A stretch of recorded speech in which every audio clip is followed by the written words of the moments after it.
agradecer con mucha humildad esta decisión del Consejo Municipal del municipio palavecino por haberme otorgado este privilegio de ser orador de orden en esta sesión solemne. Yo quiero decir algunas cosas. Ustedes saben que yo no soy historiador. Pudiera en estas palabras mías recoger el sentimiento de muchos, poco fortalecer nuestra visión del presente y por supuesto lo que nosotros creemos del futuro, sin dejar de ver hacia el pasado. Quiero que hablemos de cosas, de obras, de programas. Quiero que hablemos de progreso. Quiero que hablemos también de la situación actual de nuestro país y la responsabilidad que tenemos cada uno de nosotros frente a Venezuela y frente a la historia. Recordemos las huellas, fortalecer el presente, pensar en el futuro sin desconocer el pasado. Caudar es un lugar privilegiado por su ubicación, pero además por sus características, su gente diversa, respetuosa, amable y con un excepcional talento humano. Ese es Caudare, tierra de gracia y tierra de Dios, tierra de esperanzas, tierra progresista, sin duda alguna. A mí me gusta mucho venir a este municipio, tú lo sabes, José, y regularmente en esa metodología que hemos asumido en el marco de nuestro aprendizaje político, creemos que el gobernante se forja en la calle, no en las cuatro paredes de los aires acondicionados. Yo creo en la gente, creo en el lugar común de la gente, y ello es lo que nos permite no solamente interpretarlos, ir más allá de la interpretación, la intermediación y la interlocución en la resolución de los problemas de la gente. Ese es nuestro deber, más que como actores de la política, como servidores públicos. Hoy el país exige de nosotros mesura, criterio, racionalidad y, ya lo decía, responsabilidad, para ir más allá de las particulares y legítimas aspiraciones en lo personal, o para ir más allá de las aspiraciones o intereses regulares e incluso de nuestros partidos. Es en sí mismo el país, es Venezuela. He allí el punto de coincidencia en el marco de nuestras grandes diferencias, que debe ser así en democracia, en la democracia moderna, que ha generado condiciones de vida distintas en otros países y que sigue generando acuerdos, encuentros, diálogos, entendimientos, concertación en función de sus pueblos. Ahí está Cuba y los Estados Unidos, sentados. Lean la prensa escrita de hoy, lo que ya se plantean los cubanos y la apertura de los Estados Unidos en ese viraje de ambos pueblos, sin que nadie deje de ser demócrata o comunista. ¿Qué ocurrió aquí en nuestro país en la década de los 60? Guerrilla que puso igualmente de rodillas las instituciones del país. Uno de sus grandes epicentros, Lara. ¿Y quién puede desconocer la legitimidad de las aspiraciones que tuvieron los jóvenes de aquel momento para insurgir frente a las instituciones del Estado? Pero a la final, un proceso de pacificación, diálogo, entendimiento, concertación, madurez política. Y uno se pregunta, ¿cómo es posible que en estos avatares, en el marco de la gravedad de la crisis que atraviesa nuestro país, ubicados en la encrucijada que nos da dos posibilidades, la catástrofe o la concertación, nosotros, hermanos, no podemos entender que el único camino para salvar a Venezuela de esos niveles de desesperanza, de angustia o de crisis estructural que tenemos por delante, el único camino, no hay otro, el entendimiento. Y yo no puedo venir a estos espacios, decía, porque citar la historia y reconocer que este municipio hoy es ciertamente un municipio bandera, referencial de crecimiento progresivo en el país, palavecino. Pues aquí también nosotros, desde aquí, desde esta tribuna, debemos alzar nuestra voz para generar conciencia, sin dejar de lado la crítica pertinente, oportuna y necesaria. En este 2018, donde Cabudare cumplirá 200 años de su definitivo poblamiento y que desde ya debemos ir preparándonos para brindarle a sus habitantes mayor calidad de vida. Hoy pudiéramos decir es uno de los municipios más importantes de Venezuela. Y le he dicho a Barrera, nosotros deseamos concursar en el marco de esa mancomunidad de esfuerzo. Aprovecho esta oportunidad para plantearle de manera que la conformación de una comisión, José, donde está la orden, toda nuestra voluntad, nuestros recursos financieros, presupuestarios, humanos, físicos, materiales, todo cuanto sea posible para seguir impulsando el desarrollo de Palavecino aún en condiciones de crisis. Vivir en crisis es vivir también en el intelecto, en la necesidad de producir. Nosotros deseamos participar en esa construcción necesaria que nos permita adelantar obras importantes. Decía yo, es necesario construir una vía expresa con Cabudare, porque ya Cabudare no es un pueblo, Cabudare es una ciudad, y Barquisimeto, una ciudad que se impone frente a las otras ciudades de Venezuela. Me decía mucha gente, Alfredo, que vino a la procesión de todos los estados, qué bello está Barquisimeto, qué lindo nuestro Barquisimeto, qué bonito Cabudare. Y me consta porque uno va a otras ciudades, a pesar de que tenemos los problemas normales, los tenemos, los problemas que tenemos nosotros con el agua los tienen los alcaldes con la basura, y algunas veces escapan de nuestra posibilidad de resolución. Todo eso se encuadra en el marco de una gran crisis económica que, por cierto, decía yo ayer en el Consejo de Estado, no me vengan con ese cuento y la excusa de la desestabilización, el imperialismo, la guerra económica, no más excusa, eso es retórica.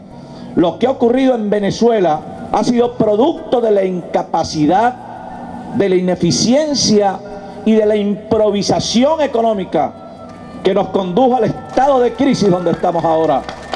Y es una crisis en cadena, que nos afecta totalmente a nosotros. Como me decía alguien ayer en el Consejo, por supuesto, los problemas de Venezuela los podemos resolver. Necesitamos platica. Y la platica fue la que mal usamos antes, divisas. Y si no hay pulmón para producirlo aquí, hay que dejar los complejos ideológicos y recurrir a fuentes de financiamiento externas, quieran o no, para no entrar en un desfase superior al que tenemos por delante. Decisiones, concreciones, pensando en Venezuela, le decía yo al vicepresidente Aristóbulo Istúriz, y por eso traje esto, porque esto lo recogí del sector empresarial, querido hermano presidente de la Cámara de Comercio, lo entregué, y dije todo lo que tenía que decir. Por ejemplo, decía yo, el tema de las expropiaciones. Por Dios, si algo le hizo daño al aparato productivo, y es una de las causales que agrava la situación, aunada a la caída del precio del barril de petróleo, que pudiera llegar a 10, hermanos, lo que significa que todavía no hemos tocado fondo, pero que estamos hoy en condiciones más agudas a las que caracterizaron a este pueblo por allá en 1989, que condujo a buena parte de la población a las calles, lo que conocimos con el Caracazo. Eso que generó más de 3.000 muertos que después quedaron enterrados allá en un sector que llaman La Peste, por ahí por el cementerio. Déjenme decirle con la agudeza del caso, y aunque suene duro, que si aquí no hay, y esto lo dije allá, lo dije aquí y debemos repetirlo responsablemente, si aquí no hay un mínimo de conciencia para la acción y el entendimiento, pudiéramos transitar caminos más difíciles que aquellos del 89. La gran diferencia del 89 a hoy, teníamos un aparato productivo andando. Venezuela producía alimentos. Hoy se desmontó el aparato productivo nacional. Se inició una persecución a la iniciativa privada. Se generó en el país la desconfianza más atroz que se haya generado en cualquier gobierno republicano, por lo menos de los últimos 50 años. De allí el planteamiento de la reinstitucionalización del Estado, a la par de la concertación, como lo hiciera en su momento el pueblo chileno, que pudo superar una crisis política y una aguda crisis económica distinta a la nuestra, en un momento totalmente distinto. Pero tuvo que apelar a la concertación, no hay otro camino, y a la par acciones políticas y decisiones económicas en el marco de la macroeconomía. Yo decía, por ejemplo, y me llevé todos estos datos, los dejamos y se los ofrecí ahorita a los señores comunicadores sociales. Aquí están todos los detalles. Por ejemplo, ¿cuánto se expropió en el Valle del Turbio? 4.728 hectáreas, con una superficie en aquel momento cultivable de 3.178, donde se arrimaba buena parte de la caña a la producción de azúcar, en los 4 centrales azucareros en Lara. Yo le decía allí, y estaban los empresarios, los que algunas veces dicen Henry Falcón, no sé qué cosa. Bueno, entonces Osvaldo Cisneros brincó la talanquera también. Y brincó la talanquera el presidente de la asociación bancaria y el presidente de Fedeagro, preocupados como yo en la necesidad de buscarle solución a los problemas de este país. Porque yo he dicho, no es un decir y criticar y después esconderse y callar. No, eso es irresponsable.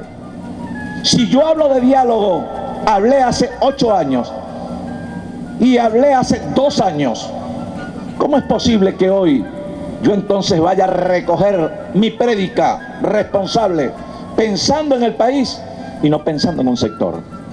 Entonces allí presentamos todo esto y más adelante, fíjense ustedes, leíamos estas cifras que son aterradoras, y esto lo podemos, decía yo, traspolar a todo el país. La producción de cañas de azúcar antes de las expropiaciones, 1.700.000 toneladas al año. La producción de caña de azúcar después de las expropiaciones, 700.000. Y después le dije al vicepresidente, aquí tiene todas las fincas expropiadas, una por una. Propietario, extensión, superficie, que cultivaba de todo y que hay ahí ahorita. Y le dije, mire, en esas supuestas fincas del Turbio, le dije, seguro aquí algunos empresarios o ministros han pasado. Ahí hubo girasol, no duraron 30 días. Parchita, caraota, todo lo que se sembró fracasó, se perdió. Alguien tiene que decirlo, por Dios. Yo le decía, si estamos entonces en la onda de la reflexión y la rectificación, pues hagamos una valoración objetiva, transparente, seria y responsable. Lo que funcionó, que siga su curso, que seguro estoy no es más del 10%. Y lo que no funcionó, el gobierno responsable con el país debe revertir los procesos expropiatorios y darle la titularidad a sus originarios dueños para que el país pueda producir. Lo dije allá, lo digo aquí, y yo en la política no ando buscando enemigos, porque esa no es la política es contradicción, debate democrático y diferencia. Pero uno en la política tiene que decir sus verdades para derrotar las maldades. Entonces después de eso, fíjense, después que hicimos todo esto, yo le dije, mire, le voy a poner un ejemplo más palpable. Ustedes recuerdan aquí, le dije yo a los ministros, ustedes recuerdan el caso aquí, fíjense, esto me consta porque yo era alcalde. Aquí se había prometido 140 hectáreas de caraotas, caraotas para consumo, quinchoncho, maíz, forraje, tubérculos, aquí en el... Pero me consta a mí. Y vayan a ver lo que hay. Ahí lo que hay son cerros de basura e invasiones en el Valle del Turbio. El maizal. ¿Recuerdan ustedes el maizal aquí? La carretera, no sé qué cosa, el aló presidente, etcétera. Con todo respeto al señor expresidente fallecido, a quien también le tuve admiración, y no lo niego. Pero déjenme decirles, queridos hermanos, que ahí habían 3.000 cabezas de ganado. Y habían, José, se producían, o sea, era como un centro de recría, habían 800 becerros de calidad. Se producían 200.000 kilos de carne al año. Y además se producían 15.000 litros de miel. Hoy hay una bloquera y un centro de distribución de gas doméstico. Que lo hablamos también allá. Eso de que todo lo distribuye ahora el Estado, distribuyen cemento, distribuyen cabillas, cauchos, y eso es una corruptela parejo. Y le decía yo al ministro, vaya a ver usted cuánto cuesta un saco de cemento. El saco de cemento cuesta 2.000, 2.500 y hasta 2.800, y una cabilla y media cuesta 4.000 y el kilo de caraota cuesta 1.500. O sea, si vamos a hacer las cosas, por eso digo, no podemos pensar en el futuro si no tenemos los pies en la tierra ahorita en el presente. Y si no vemos hacia atrás, para un poco también levantarnos sobre lo que hemos dejado en el pasado. Hablamos del caso Agrisleña, allí, por todo el cañón. Caso Agrisleña. Después del caso Agrisleña, que me consta, todo lo vivimos nosotros en Camino al Campo. ¿Para qué sirvió Agropatria? Para nada. Y después el caso de Alentuy, Cemex, Lácteos Los Andes, que se ha convertido en una máquina de empleadores y bajó su producción por lo menos en 45%, Lácteos Los Andes. Basta pasar por ahí y ver eso así de carro, full el estacionamiento. Y así como eso, Alentuy, Sidetur, y aquí están todos los datos, los que entregamos. Pero después hicimos, fíjense bien, nos fuimos a plantear lo que conversamos en la asamblea. Eso del sistema distributivo en manos del Estado no ha funcionado. Todos los días hay tomas en todos los barrios por la distribución del gas. Antes el gas llegaba a la casa. Ahora el gas ni llega a la casa ni lo hay. Pero no es el gas. Usted va a comprar un caucho y cuesta 100.000 bolívares. Y el caucho puede estar regulado en 15. Nadie lo vende en 15. Las baterías, y todo lo distribuye algún avispado, algún vivo del gobierno o cercano al gobierno. Porque eso ahora sobra. La cabilla, mire, cabilla pero sin factura, pero le tengo un camión. Díganme si no es así. Y eso hay que decirlo allí. Por eso, José, esos son espacios que no podemos dejar. Les guste o no les guste a algunos, eso no importa. No es solo ese caso, el caso de los medicamentos. Miren, yo les decía otra propuesta. Decía yo en el Consejo de Estado, y esto fue discutido allí con los dueños de clínicas, los directores de hospitales. Por ejemplo, el Yelco, la compresa que se usan en todas las intervenciones quirúrgicas. Ven, en el hospital Antonio María Pineda la reciclamos, porque no la hay, pues. El Yelco, los tubos endotraqueales, hasta las agujas, los anticonceptivos, no hay anticonceptivos en el país. Ahora, díganme ustedes si eso no debe ser, Caripá, una prioridad. Le decía yo al vicepresidente, bueno, señor vicepresidente, yo le traje aquí los números, porque yo lo mandé a hacer con números. Le dije, métalo por hospital, las clínicas, todo lo que se requiere para Lara, pues. Y vamos a multiplicar eso por cuántos estados, cuál es el requerimiento nacional en insumos, medicamentos y material médico quirúrgico. Esa debe ser una prioridad en inversión en divisa. Debe ser una, para que no sigamos teniendo, bueno, la situación que tenemos. Lo que normalmente vemos en la calle, la madre, 5 de la mañana una cola. Si está a las 5 de la mañana una cola, ¿a qué hora sale de la casa? A las 4. Y más o menos viene saliendo la cola por allá a las 11. O sea que si le da hambre se mete un perro caliente y tiene 8 meses de embarazo.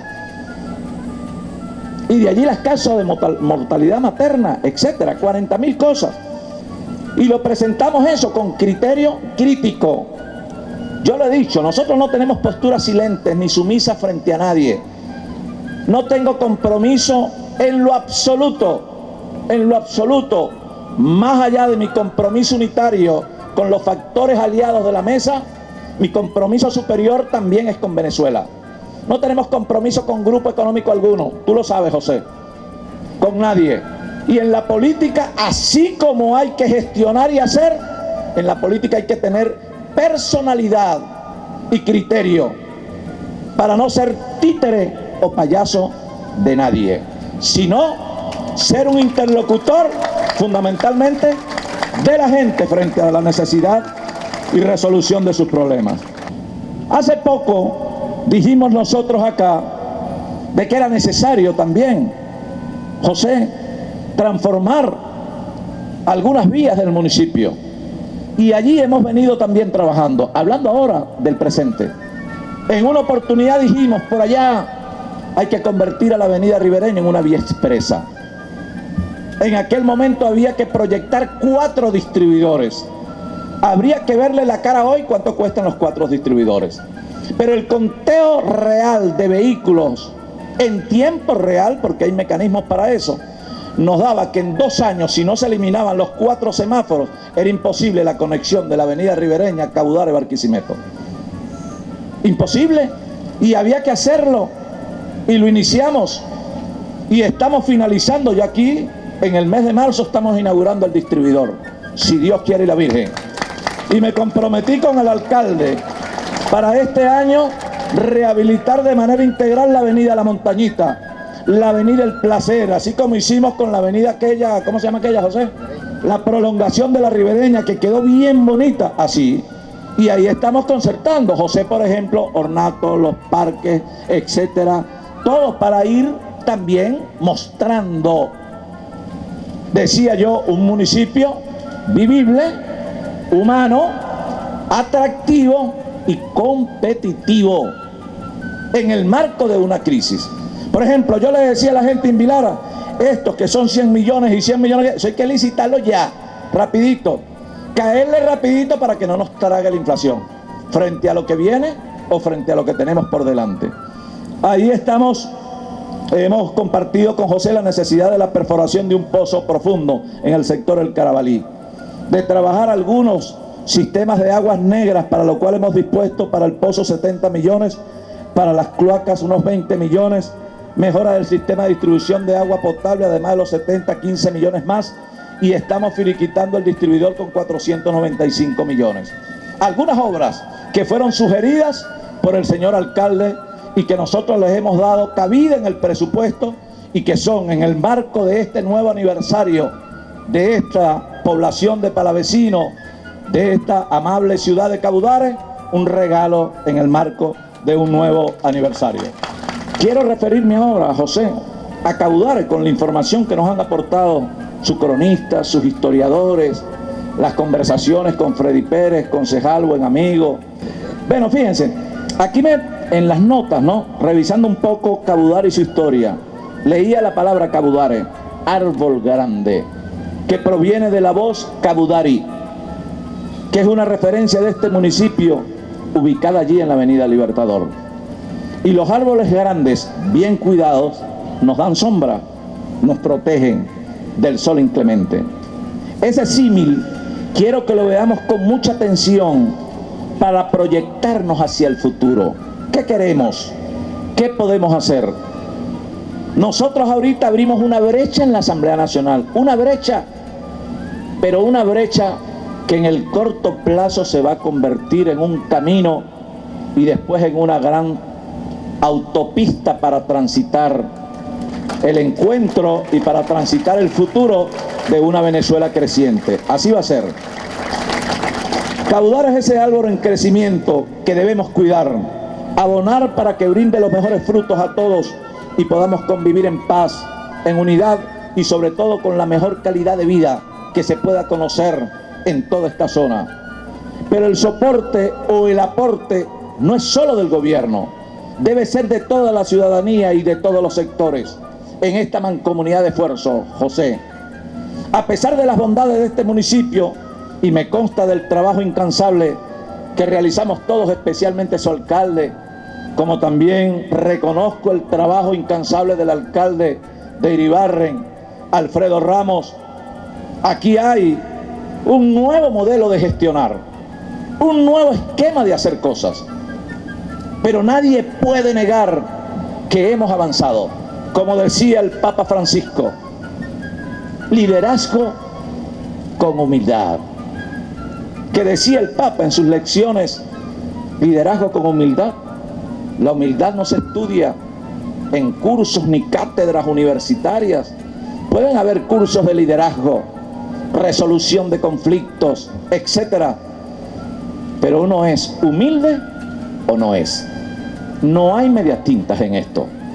Y la política de hoy, o el político nuevo, y nosotros los políticos que nos entendemos en la realidad de las carencias, de las dificultades, de las angustias y las desesperanzas de un pueblo, estamos obligados a ser humildes, humildes. Y por eso Todo esto lo planteamos en el más amplio criterio de entendimiento con todos los sectores. Yo decía antes, no vinimos a la política a ser enemigos, no. Vinimos a tener diferencias, pero de la diferencia y del debate, el entendimiento necesario. Esa es la política, no aquel que ve al otro, entonces lo ve con un cañón y el otro, y ya se quieren agarrar, no. Es el odio que debemos desterrar. Apostamos a la racionalidad, al sentido común de las cosas. De allí que mucho de lo que nosotros soñamos, en el nombre de Dios, José, lo podemos materializar, claro que sí, aún en las adversidades que tenemos por delante. Va a depender, como también dice el Papa, de cómo podemos moldear nuestras actitudes para que las mismas sean cónsonas con la realidad de la calle y fundamentalmente con la realidad de los más deprimidos, que son los que regularmente andan dando vueltas del timbo al tambo de una bodega, de una farmacia, buscando quien les costea un presupuesto para una intervención quirúrgica con una bombona y gas a cuesta para ver cómo resuelve su problema que no ha podido resolver el Estado en el marco de su gran incapacidad e ineficiencia. Y de allí que nos corresponde a nosotros, a estos niveles, entendernos con todos esos sectores. Ya para finalizar y reiterar mi compromiso, José, con la historia de este municipio, con la grandeza de su gente, con su extraordinaria conducción, con la sapiencia puesta allí de manifiesto en esta Cámara Municipal, con la mancomunidad, Alfredo, de la unidad superior, de nosotros, más que con un espacio limítrofe, con un espacio de tiempo y de vida, para que podamos darle subsistencia, no al pensamiento, como lo dije al principio, sino a las huellas. Yo reitero mi compromiso en el agradecimiento de esta oportunidad, con la inspiración de mi alma, que es el alma del pueblo que represento, y por supuesto en la interpretación, José, de las aspiraciones de la mayoría o de todo este pueblo que tú representas y que yo me siento orgulloso de acompañarte en esa representación y en ese acuerdo permanente, Alfredo, de nosotros como un solo hombre para poder desde Lara decirle a Venezuela que sí hay esperanza y que sí vamos a construir un futuro mejor en el nombre de Dios y la Virgen.